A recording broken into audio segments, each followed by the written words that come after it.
Math कक्षा 8वीं Hindi medium chapter 11वां अक्षेत्र मिति एक्सरसाइज 11.3। अब इसमें पहला सम है दो घनाभ का डिब्बे हैं। ये बराबर में जो दिखा रखे हैं ये डिब्बे हैं। आकृति में दर्शाया गया किस डिब्बे को बनाने के लिए कम सामग्री की आवश्यकता होगी। तो यहाँ पे देखिए ये है घनाभ की लंबाई 60, चौड़ाई 40 और ऊंचाई 50। वर्गाकार डिब्बा जो है ये तीनों की 50-50 है, लंबाई चौड़ाई और ऊंचाई। तो अब हम घनाभ का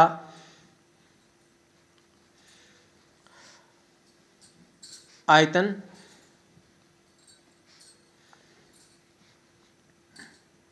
बराबर लंबाई गुणा चौड़ाई गुणा ऊंचाई, ये फार्मूला लगेगा और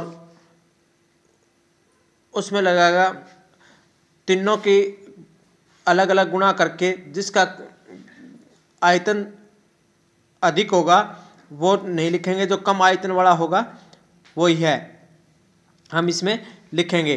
और दूसरे में है कि 80 सेंटीमीटर 48 सेंटीमीटर 24 सेंटीमीटर माप वाले एक सूटकेस के त्रिपाल के कपड़े से ढकना है।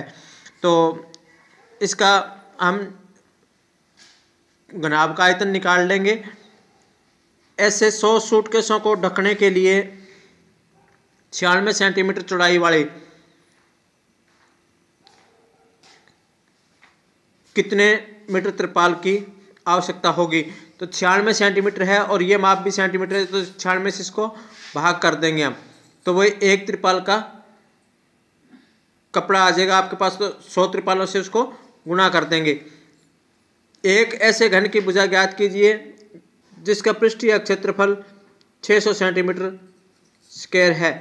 तो मैंने घन का क्षेत्रफल आपको पहले बताया था कि घन का पृष्ठीय क्षेत्रफल किस तरह से निकलता है।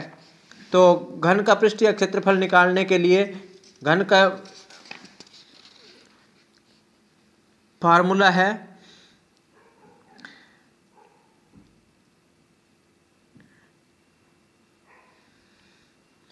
घन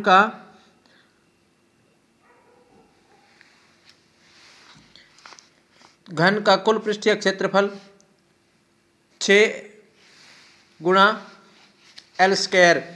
तो घन का पृष्ठीय क्षेत्रफल है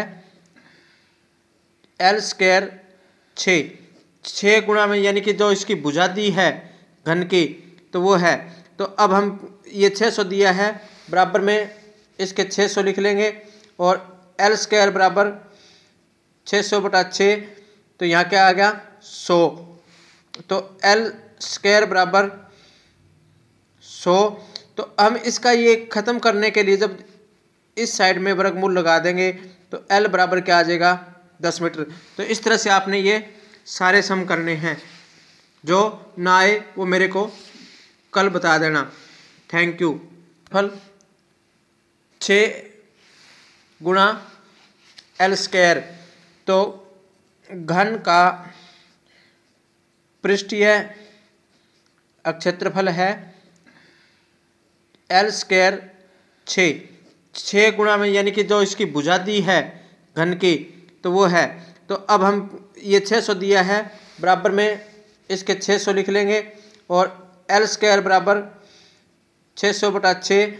तो यहाँ क्या आ गया 100। तो L स्क्वायर बराबर 100। तो हम इसका ये ख़त्म करने के लिए जब इस साइड में वर्गमूल लगा देंगे तो L बराबर क्या आ जाएगा 10 मीटर। तो इस तरह से आपने ये सारे सम करने हैं। जो ना आए वो मेरे को कल बता देना। Thank you.